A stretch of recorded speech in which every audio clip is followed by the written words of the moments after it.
Welcome to Sundar shots. ఒక్కసారి ఈ video చూడండి. ఏం గేట్ ఇది, ఎక్కడి ప్రాంతము అనుకుంటున్నారా? జయ జయ హే తెలంగాణ జననీ జయ కేతనం. ఎవరు గుర్తొచ్చారు? డాక్టర్ అందేశ్రీ గారి సమాధి స్మృతివనం ఎంత గొప్పగా ఉందో చూడురి. వేలాడుతున్న రిబ్బన్లు, ఇంకా కనీసం సమాధి కూడా కట్టలేదు. తను చనిపోయింది నవంబర్ 2025లో, అంటే 6 నెలలు దాటిపోయింది.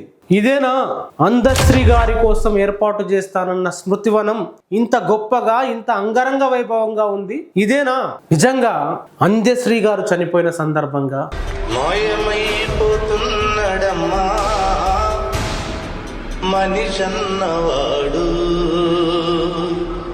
ప్రస్తుత ముఖ్యమంత్రి రేవంత్ రెడ్డి గారు ఏం చెప్పారు? అందశ్రీ గారిని కోల్పోవడం తెలంగాణ సమాజానికే కాదు, వ్యక్తిగతంగా నాకు చాలా తీరని లోటు. నా కుటుంబ సభ్యులు లాంటి వాడు ఒక ఆత్మీయుని కోల్పోయినా నాకు తీరని లోటు. ఆయనకు స్మృతివనం, అనేక మంది కవులు, కళాకారులు, మేధావులు అక్కడ వెళ్ళొచ్చు, కూర్చోవచ్చు, ఒక గొప్ప ప్లేస్ అవుతుందని చెప్పారు రేవంత్ రెడ్డి గారు. ఈ స్మృతివనం ఉద్యమకారులకు, గాయకులకు, కవులకు ఈ తెలంగాణ సమాజం, తెలంగాణ సంస్కృతి సముచితమైన స్థానాన్ని ఇస్తుంది.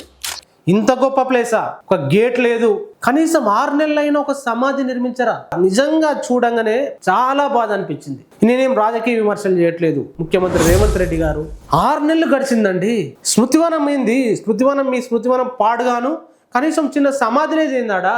నిజంగా దుర్మార్గం, దారుణం. రేవంత్ రెడ్డి గారు, మీ క్రెడిబిలిటీని దెబ్బతీస్తాయి ఇలాంటివి.